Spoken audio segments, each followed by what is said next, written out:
হরে কৃষ্ণ কৃষ্ণ কৃষ্ণ হরে হরে, হরে রাম রাম রাম হরে হরে। শেষ যাত্রায় শুধুই মাত্র এই নাম শুধু রবে, বলিবে সবাই হরি নাম, শুধুমাত্র শ্রীকৃষ্ণের নাম গাইবে। জগতের সেরা সম্পত্তি দান করিতে চাইলেও পাবে না গো শেষ যাত্রায় নিজ ক্ষমতার এক মুঠো মাটি। হিন্দু ধর্মে পুঁথিগত শাস্ত্রে পাওয়া যায়, কলিতে কলির প্রভাব থেকে বাঁচিবার একমাত্র এই হরিনাম উপায়।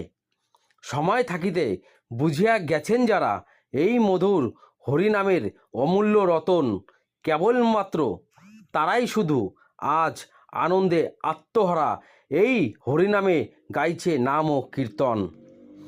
সনাতন ধর্মের ধর্মীয় ব্যক্তিদের নিকট একান্তই অনুরোধ করে যাই, শেষ যাত্রা যাইবার আগে সবার মুখে এই হরিনাম শ্রবণ করতে চাই। বল হরি, হরি বল, হরে কৃষ্ণ।